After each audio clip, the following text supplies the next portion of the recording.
Hey guys, this is Courtney Mason, and this is the Millennial Dreamers podcast.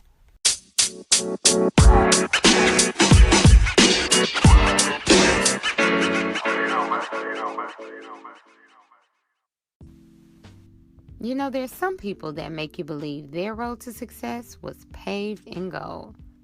And then you have a conversation with them and realize that it was anything but. That's what you'll learn from my convo with Gregoire Tillery. He's a millennial entrepreneur that will not go down without a fight.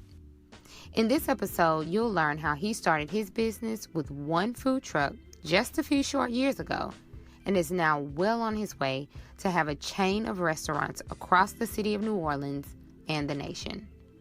Greg gives us a real look behind the curtain. I hope you enjoy. Let's get into it. Millennial Dreamers, today we have Gregoire Tillery joining us on the podcast. Now, Greg is a native of New Orleans, Louisiana, who in a relatively short time has grown his business, WeDat's Chicken and Shrimp, to be a widely recognized name in the New Orleans community. What started as a food truck has now grown to include 3 brick-and-mortar restaurants in and around the city. Greg has shown that he has no signs of stopping and his brand will continue to grow. And so we're so excited to have him on the podcast today. Greg, how are you?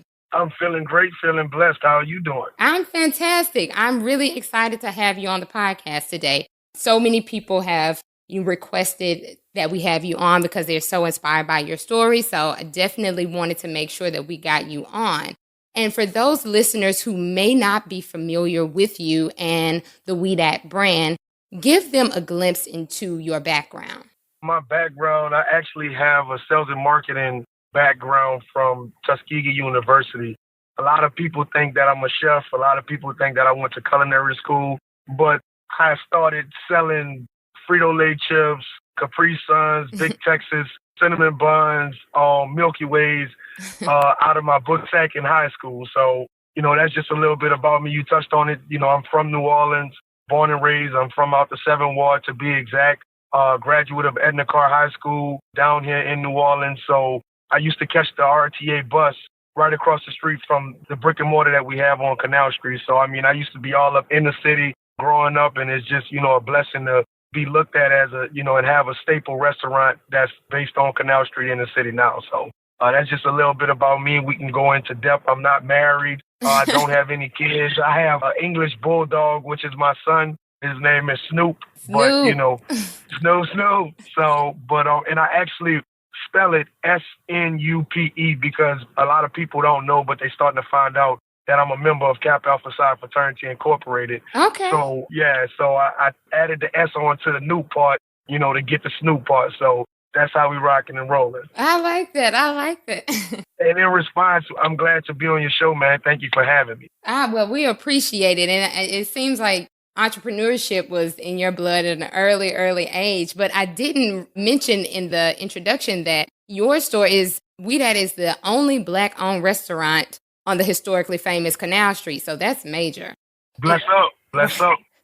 Awesome. So, okay, you did mention that you went to school at Tuskegee, and I do want to highlight that because I love having HBCU grads on who are crushing it because it not only reminds people that these institutions really do breed greatness, but it also serves as inspiration for younger listeners who may be on the fence about where they want to attend school. So with that said, do you feel that attending an HBCU has contributed to your success in any way? 110%.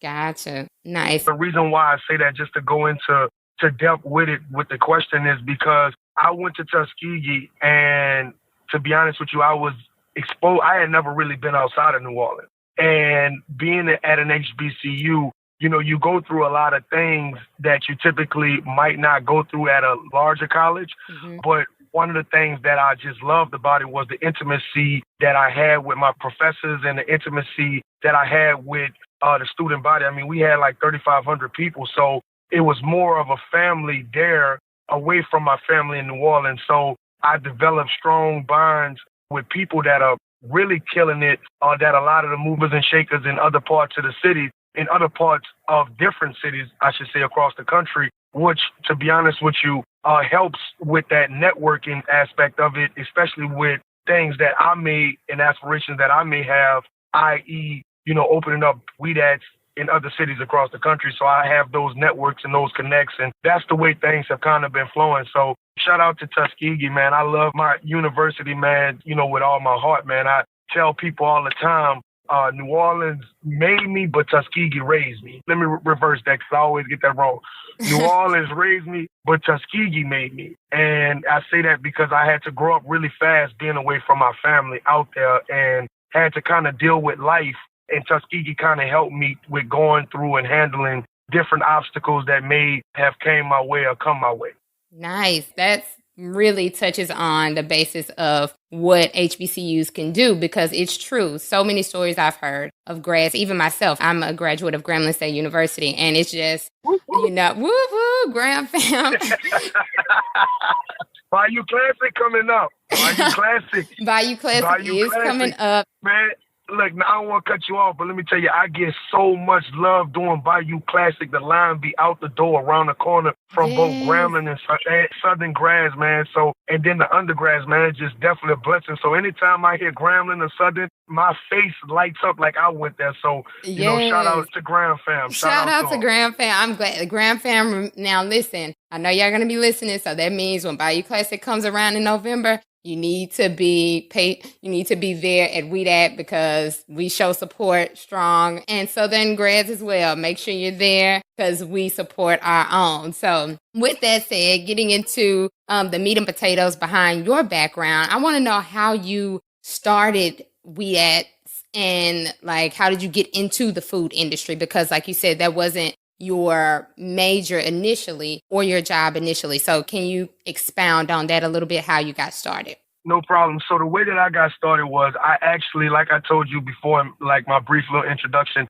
I have been selling products and stuff out of my purple football book sack since I've been in high school. Shout out to Edna Carr High School. I'm one of the sponsors for my high school. I had to throw that plug in. Yeah. 2-0, the football team is killing it.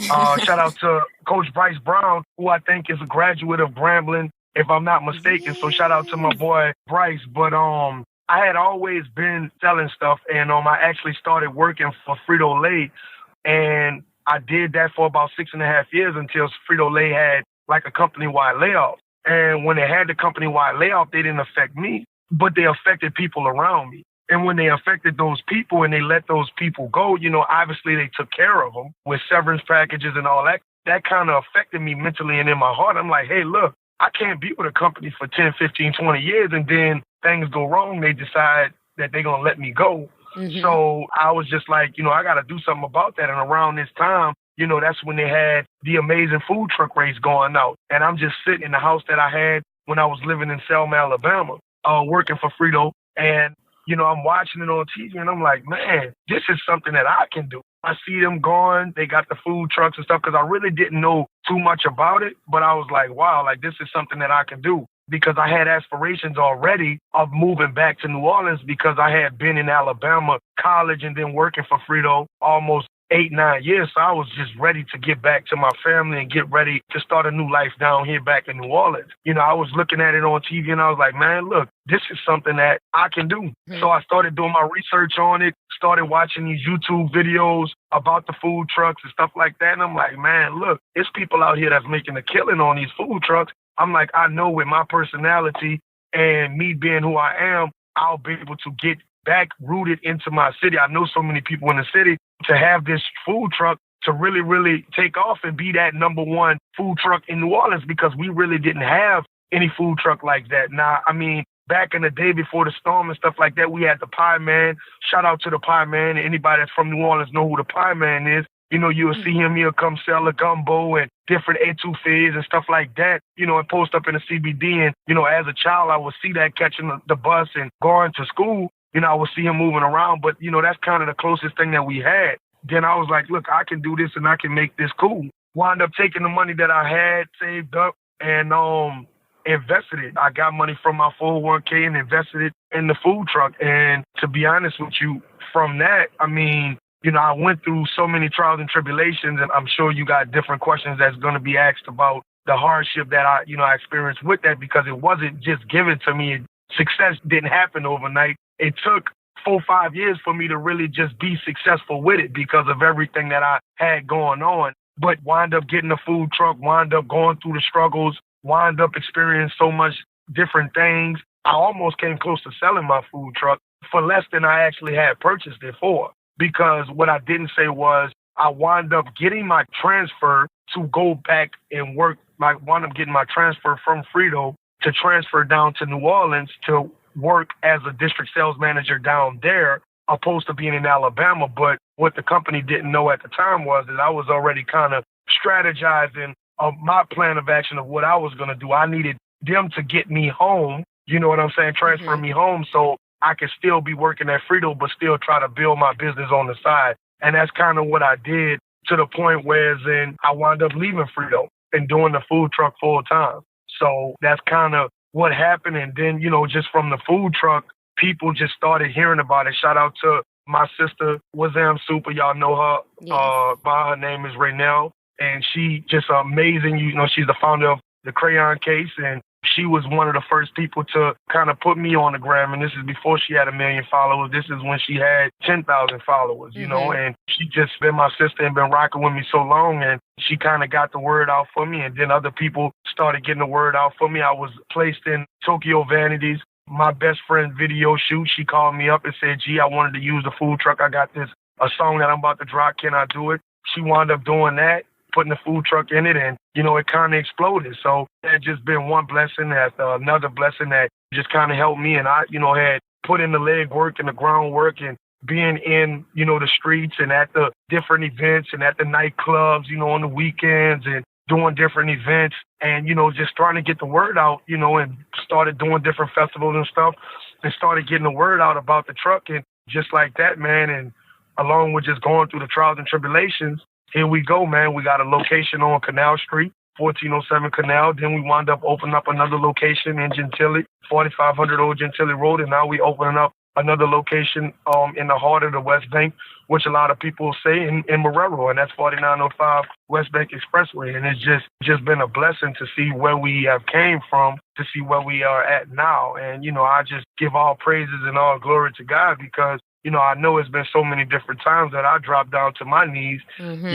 looking up to him in tears of, what am I doing? Why did I take all of this money that I saved and invested in, all this money that I had saved and invested in this food truck, and all it's been doing is creating all kind of strife and stress and all kind of problems in my life. And like I said, it was a point in time where I wanted to give up, but I just always heard that voice telling me to just keep on going. It's going to be okay. I got bigger plans for you. And, here we are. Yes, and here we are is an understatement, because to have 3 brick and mortar restaurants is just amazing, actually, because it takes people years who might have started in the food industry long ago to get to that point. So to see, like you said, the business explode and expanding at such a rapid pace is inspiring to other entrepreneurs. But I've been writing down things as you've been talking, and to me, like, really 4 things stand out in what you just said. First, everything is figure outable. I say that all the time, and that's a quote that I get from Marie Forleo. It's like, sometimes when you want to do something, you may not know how to go about doing it, but to see that you started just by doing research, it came a thought in your head, you started doing research, started looking at YouTube videos, is saying, like, I can figure this out. I might not have started in the food industry initially or even thought to, but I know that I can figure it out. So that's a word to anyone who's like, I might want to do something, but I have no idea. Just start researching. Secondly, invest in yourself, taking your own money out of your 401k and just saving up. People are afraid, I think, sometimes to really just risk, because there is a risk associated with putting your money behind an idea that you're not sure how it will fare. But if you believe in yourself and your skills, then you know that eventually it will become what it needs to become, even though you have those challenges, which we'll talk about a little bit more. And also grinding, making sure that you're always putting in the work, and then surrounding yourself with other people who are going after their dreams as well. Those are the 4 things that I'm like, this is really what I'm getting out of your story, is like, those are some of the tools to get you where you need to go. That's really interesting to me. And so you mentioned challenges. What was a major challenge you experienced, and how did you really overcome it? Because you mentioned that at one point you were ready to sell your truck. So was that a low point, or tell us about a major challenge that you really had to overcome throughout this journey of growing your business? I mean, it just depends on whatever level you're talking about. Are you talking about at the food truck? Are you talking about on Canal Street? Are you talking about a challenge that I faced at Tillery? Are you talking about current, present, now challenges that I'm facing? Because it's challenges that come about every day that, to be honest with you, can be just so drastically, it can happen and it be so drastic to the business. Mm-hmm. So, I mean, you just tell me what level you want me to just sum it up of, like, the biggest challenge that I've ever faced? Yeah. Or just, I mean, I would think that the biggest challenge that I ever faced, and I'll go back to it, is being on the food truck, being at the moment where I wanted to sell it. Man, look, my truck, when I bought the truck, I was head first with it. Mm-hmm. I drove up to Alabama, invested my money, spent all of my money on the truck. As soon as I got the truck, driving it back home, well, when I got the truck, first of all, it was a stick. I had no idea how to drive a stick. Thank God I had, right, okay.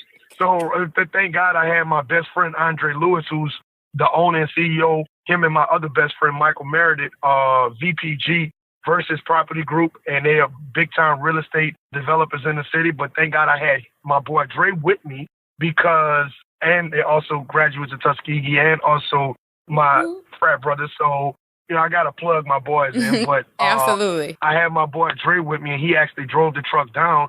As he driving the truck down, we get about 90 miles outside of New Orleans, and I see him, I'm following him in the car.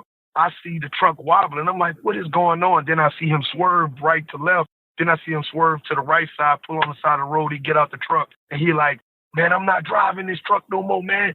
He's like, man, I can't do it. You don't have no tires on here, da-da-da-da-da. What happened was the truck caught a flat tire. Oh. And the tires that we had wasn't of the standards of the truck. So like I said, I just kind of was head first with it and bought it and didn't kind of know. And, you know, make a long story short, he wound up going one side of the interstate. I wound up going on the opposite side of the interstate. And I called my mom and talking to my mom on the phone, let her know what happened. She was just like, Greg, it's going to be okay. Pray about it. Don't worry about it. And just calming me down. And because at that moment in time, I'm like, man, what am I doing? Mm-hmm. Because I'm on the impulse. When I put my mind to doing something, I'm like, you know, it's nothing that's going to stop me. I'm going to do it. Like, I got to get it done. I got to get it done. I got to get it done.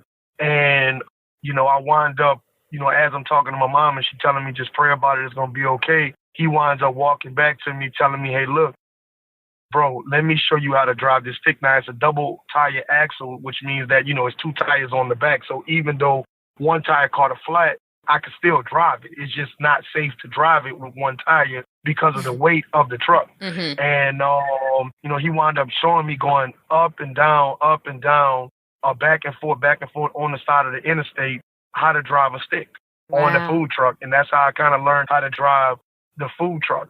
That could have been pivotal for me because, like, at that moment in time, it's like life hit me like, man, I really just did all of this. I'm thinking it's all peaches and cream. And stuff is just already starting to happen. But that, I mean, my truck has caught on fire before on the inside. I mean, I was that same year, Essence Fest, I had a line of people. I collected all of their money. It's probably about $70 or $80 worth of money. And, you know, that was a lot to me. You know, I was excited because I hadn't been doing nothing but spending money. But look, I'm like, okay, I finally got some money coming in, collected the money.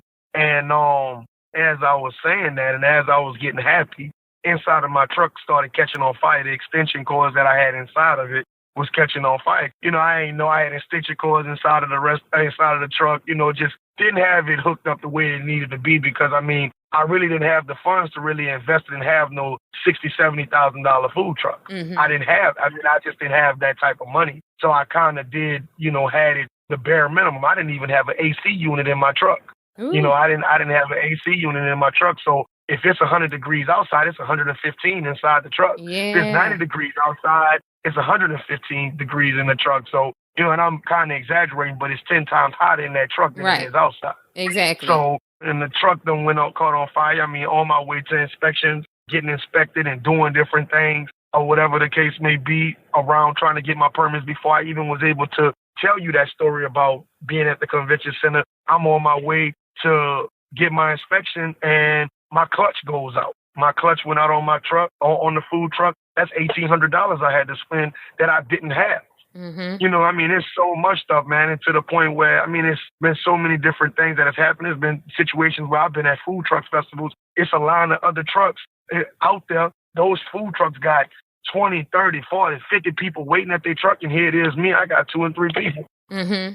And I'm out there, and I'm just like, nobody wanted to give me a chance when didn't really have anybody to really help me. I mean, I had one guy, shout out to my brother, Jason. He owns Frenchie's Food Truck. If you ever in New Orleans, you see a food truck, it's a white truck with a big old French bulldog on the side of it. Give him some play, and he's a brother. And he was one of those dudes that kind of gave me the game the best that he knew, because he was still figuring it out too. But what he knew, he gave me and helped me. And, you know, I'm forever thankful and forever grateful for him. But just different things like that, man. It's just so many trials and tribulations that I've experienced and that I've went through. I've been harassed by the city when I was on the food truck because I was not too far from my other local restaurant that people was actually, this is when the truck really started to pop off. He was coming to my truck and the restaurant felt a certain type of way. So they was calling the city on me. I had the city come out 2 and 3 times a week. Wow. To the point where the city was like, look, we not coming out to bother you anymore.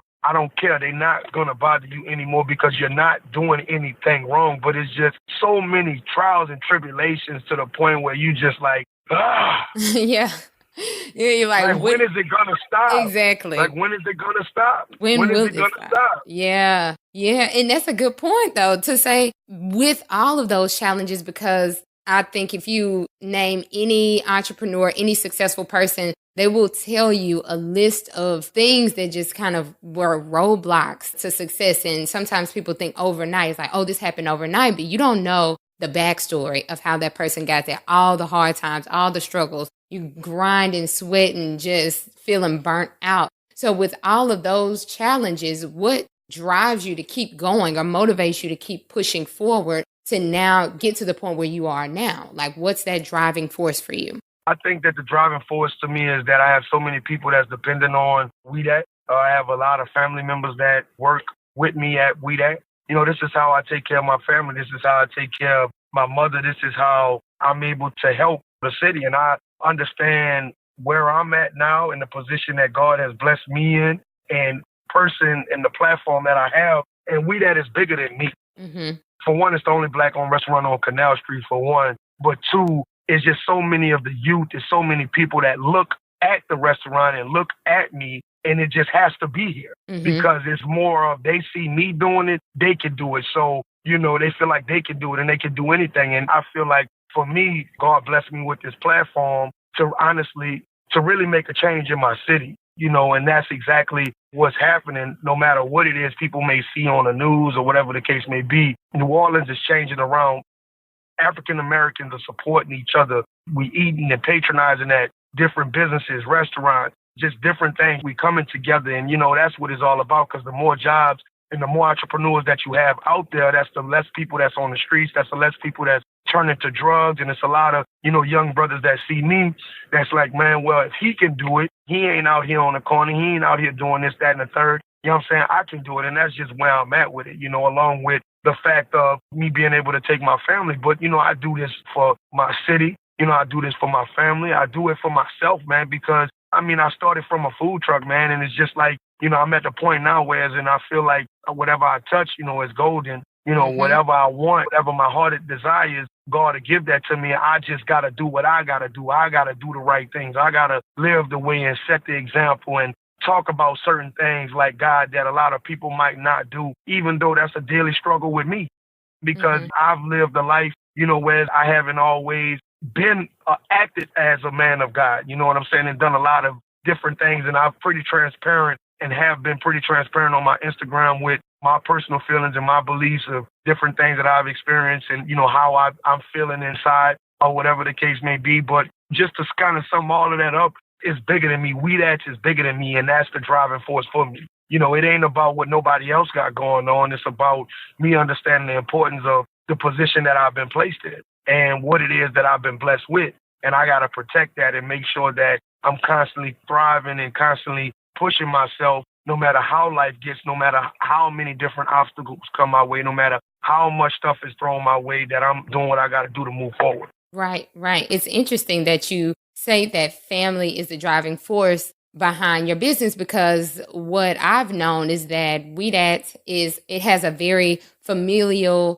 feel to it, a very hospitable feel to it. People really have gravitated more towards your business because they know that when they walk in the door, they will be treated like family. So can you explain how customer service has really been a staple in your business and how it's really on the menu, so to speak? Man, look, if you go and scroll down my Instagram page way back to when I started, you'll see me with trash bags on me when it's raining in my umbrella. Mm-hmm. You will see me taking plates from my window, getting out the truck, taking plates from my window and bringing it to people's cars and trucks. I've always been an advocate for customer service because for me, I want people to feel like they get the full experience when they come in the restaurant. So not just the food, but it's just the full service. I want you to get what you're paying for. Mm-hmm. And if you spending your hard-earned money, and a lot of people, I don't have a lot of rich clientele. I got a lot of middle class and lower class that supports me, that spends their hard-earned money at the restaurant. And I want to make sure that every person it gets a smile and they get the service that they require and that they deserve because, you support me. So I'm going to make sure that your experience is 110% the way it needs to be. And it's always been that negative thought process in people when it comes down to the Black-owned business. Always attitude is this, is that. And that's something that I'm trying to shift the culture with. Mm-hmm. And I've always been talking about that. I've always been talking about going above and beyond. I feel like I have to go above and beyond because the expectations are a lot higher for me being a Black-owned business. And guess what? I'm fine with that because I've always been the underdog. I've always had to give more. I always had to dig deeper. Always.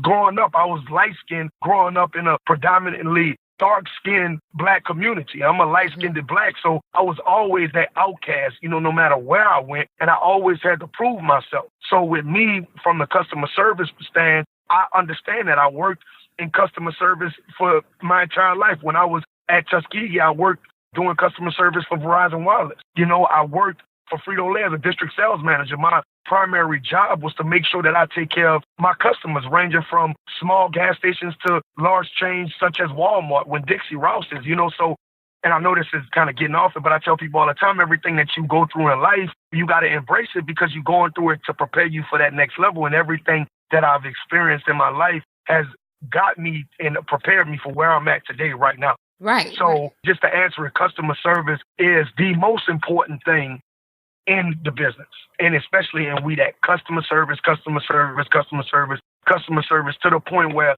I've hired an outside consulting firm, Crafted, which is a good friend of mine, Kia Steffer, who her company comes in and adds that cherry to the cake, on the ice cream to really, really help me implement it because I can't be in my stores all the time. So these are consulting firms that I kind of contracted with and work with to really, really help to make sure that everybody, is getting that experience because that's how serious and how bad I want the business, God's business that He blessed me with, to be successful and to have that great reputation. And when you leave it, you don't have a problem giving me that 5-star, that 4.9 or whatever star that you want to give me, on my Google ratings, or that's going to help me benefit with people that may not know about WeDat's or may have heard about it and want to do their research before, you come in and give them a try. And, all that kind of plays into it. So customer service is just huge for me. Yes. Now, and that's true because I will tell you, I go to my Yelp app anytime I'm going to a restaurant to see what are other people saying because it's that social proof to show that other people are saying, man, I had an amazing experience when I went to WeDat's and the food was amazing. Like not just the food, but the people, the atmosphere. When you go there, the entire experience is one that I would recommend. So I look for that. So I know so many other people will. And being a person that is keeping that top of mind will only help your business to grow because hands down, people want that good customer service experience. So even with that said, I've noticed that you also have been a major contributor to homelessness or the homeless community within New Orleans. I've seen footage and coverage of how you, whenever you can, give back to the homeless community. Why is that important to you? It should be important to everyone, but how do you find a way to really give back to those who are less fortunate and don't have the means, so to speak, as others who come in and patronize WeDat's? That's something that I let other people talk about. I mean, we're going to talk about it right now, but I don't really publicize it because I don't do it for the glory from people and the praise from people. I do it for the glory of God. This the thing. No matter who you are, color, gender, race, it does not matter. I don't like to see people suffer. And no matter the circumstances of why people feel like they don't want to give to certain people or give to the homeless or what they're going to do with the money that you give, two things. Let me tell you this. If a homeless person goes and you give them money and they go to the corner store and they go get a bottle of alcohol to help them suppress what they're going through, living under the bridge, living in the environment, living in the climates, what's the difference between them doing that and you being at home buying a personal bottle and doing the same thing to kind of suppress your feelings watching TV? Yeah. And you indulging in food, or you indulging in this and that, or shopping and this and that to deal with and cope with what it is that you got going on. So that's one from a giving perspective. That's why if I have it in my pocket, it's not mine, it's God's. Give it to them. You know what I'm saying? And I do that all the time. To be honest with you, that's something that is very near and dear to my heart, the homeless. And like I said, I just hate to see people just hurting. And at the end of the day, you can't outgive God. Oh, yeah. You know, so you may feel like it's a lot, and I'll be honest with you. I mean, sometimes it be a lot. You know, sometimes you pass in front of WeDat's on Canal Street, 10:30, 10:45, and you'll see them lined up.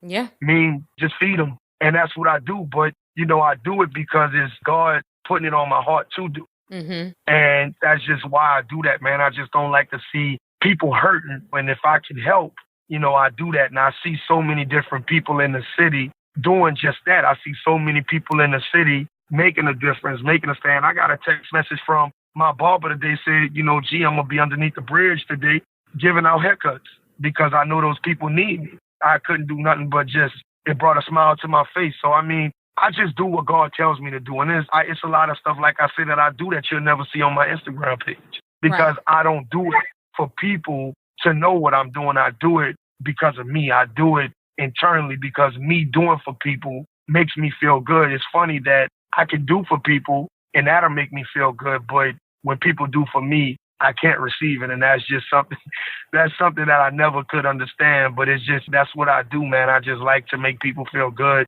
I like to be there to help people. I like to be there to stand in the gap. Yeah. I'm just a vessel, and that's just how I honestly feel. Yeah, yeah. And actually, I know you might not want to be the one standing on the, you know, soapbox saying like, this is what I'm doing. But I think it's important, and I'll be the person and anyone else who's covering you and your brand to say, look at the character of a man and in turn his business when he's not doing this for show or to bring more business back to him or more dollars in his pocket. It's just out of the goodness and kindness of your heart and being a compassionate person. And that only will come back twofold, threefold, because the good that you put out into the world definitely comes back to you. And so you talked about it throughout the interview about how God and your beliefs and your faith has really been instrumental to you. And how do you feel that your faith has contributed to your success? Because I know that it's a big part. Even on your social media page, I follow, and even weaved throughout posts about, you know, the restaurant and things that you're doing in the community, there's always an inspirational message for other people who at any given time will need some uplifting. So how has your faith played a part in your success thus far? I would say that it's played a part in it because I've been in such challenging situations, such as getting into different accidents. Well, not getting into different accidents, getting into an accident. I guess since I said it, I guess I got to come forward and talk about it. I got into an accident a few years back because the way I used to deal with, you know, a lot of my problems and my issues was alcohol. And I got into an accident driving under the influence. This was when I was still in Alabama. This was probably about 5 or 6 years ago. And when I got into the accident, long story short, I walked away from the accident, not only unharmed, not only the person was unharmed, but I was able to go home and not get in any kind of trouble or go to jail or be dead right now. And I knew that if that would have happened, I wouldn't be here talking to you. It wouldn't be no WeDat's. Or it'll be WeDat's.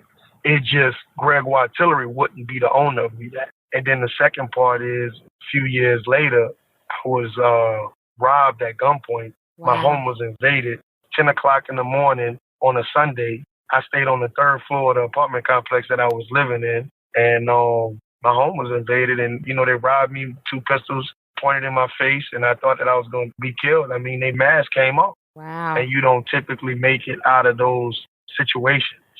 Mm-hmm. And I don't know, man. And it's just so many different things have happened that have just caused me to just depend more on God, man. I mean, last year I felt like my legs were chopped down because of some experiences that I had went through in a relationship that just kind of broke me all the way down. Mm-hmm. And I'm talking about to the point where then, I had no choice but to look up. And I was on my knees in literally a puddle of my own tip. At that point in time in my life, it's just, I had no choice but to look up and depend on God, man. And I never forget when I was going through the process of opening up Canal Street, there was a situation that happened before I got on Canal Street with another building. And basically a guy had beat me out of some money for another building. And I was just hurt and just devastated and angry and just a whole bunch of stuff going on. And I can never forget my pastor Dennis at a Celebration Church. I attend Celebration Church in Metairie on Airline. And he just basically, his sermon that day was, when things in your life go bad and things happen, you can do 2 things.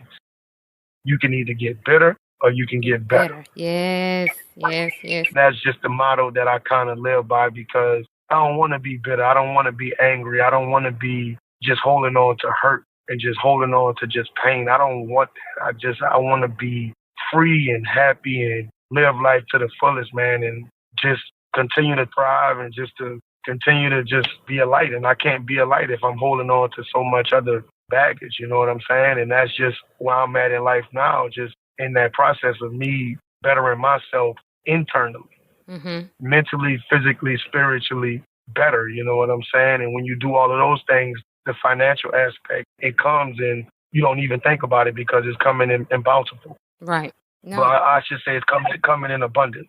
Yes, absolutely. And I know it's a challenge talking about things that go on in your life that you want to put it in the back of your mind and not think about it, but it is a part of your story. And I can tell you that your transparency is not only refreshing, but it is also inspiring. And being a believer myself, I can tell that God's hand is all over your life. Like, to go through all of those situations and to come out with lessons, but then also come out stronger and excel. And then you're standing on your platform saying, it's because of God's grace and glory that I'm here. It makes all the difference. And, I can only see good things continuing to happen for you because of that. So, yeah, I commend you for sharing that. I know it's not easy talking about past situations, but I'm an advocate of taking your narrative and using it as a means to help other people, and other people will see and hear your story and know that,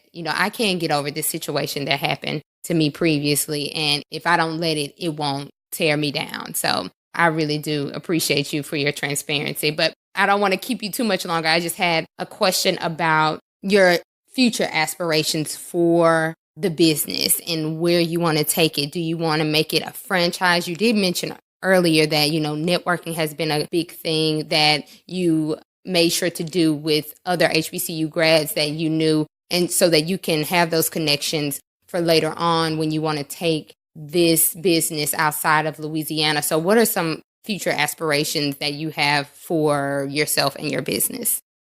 The future aspirations that I have is, one, we just came out with a seasoning line. So definitely that we gaining so much traction with that. I haven't really announced it, but we are in like 20 stores already. And we have some big things coming as far as being able to expand and get into 10 times more.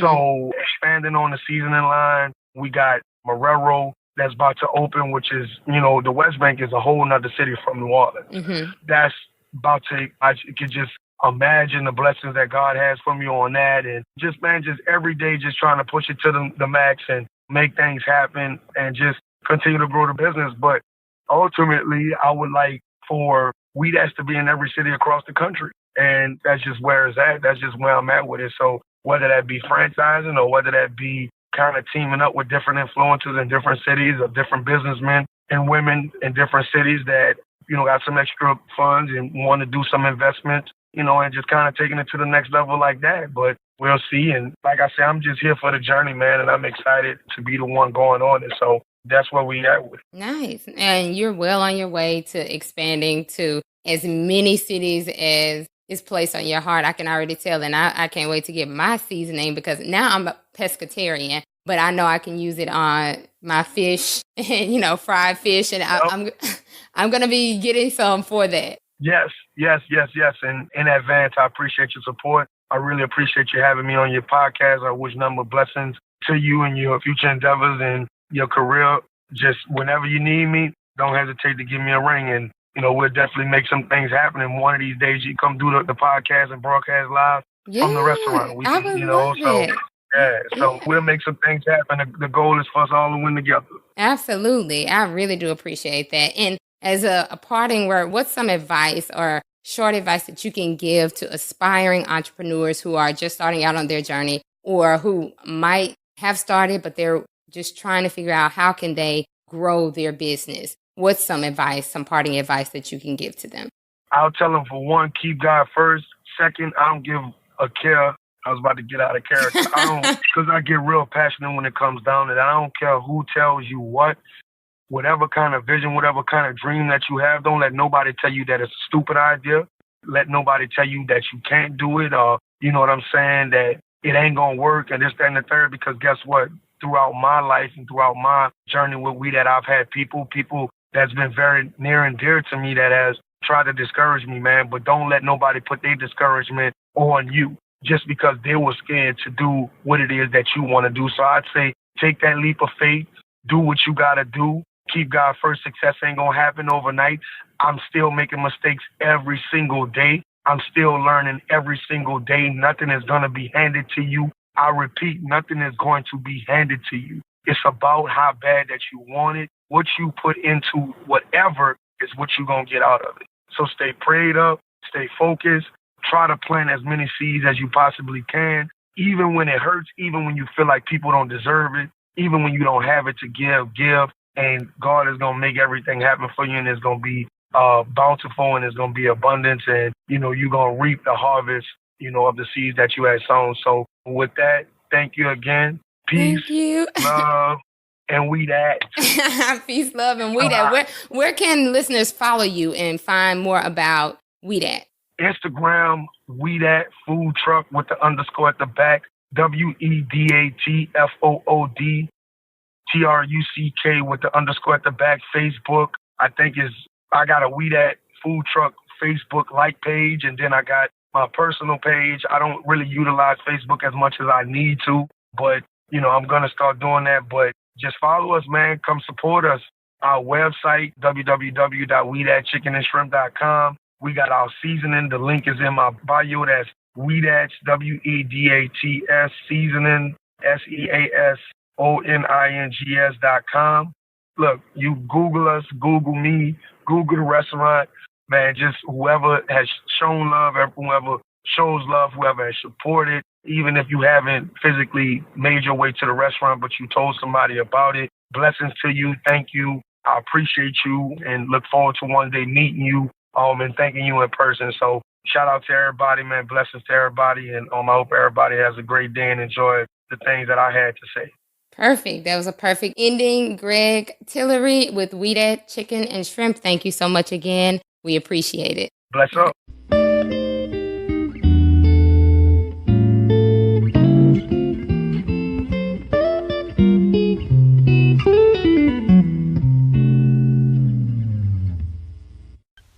Thanks so much for listening to this week's episode.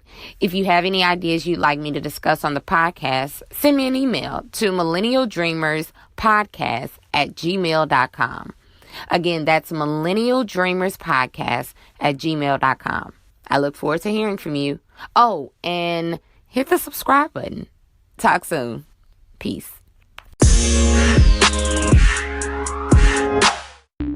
The podcast you just heard was published with Anchor. Got something you want to say to the creator of this show? Send them a voice message using the Anchor app. free for iOS and Android.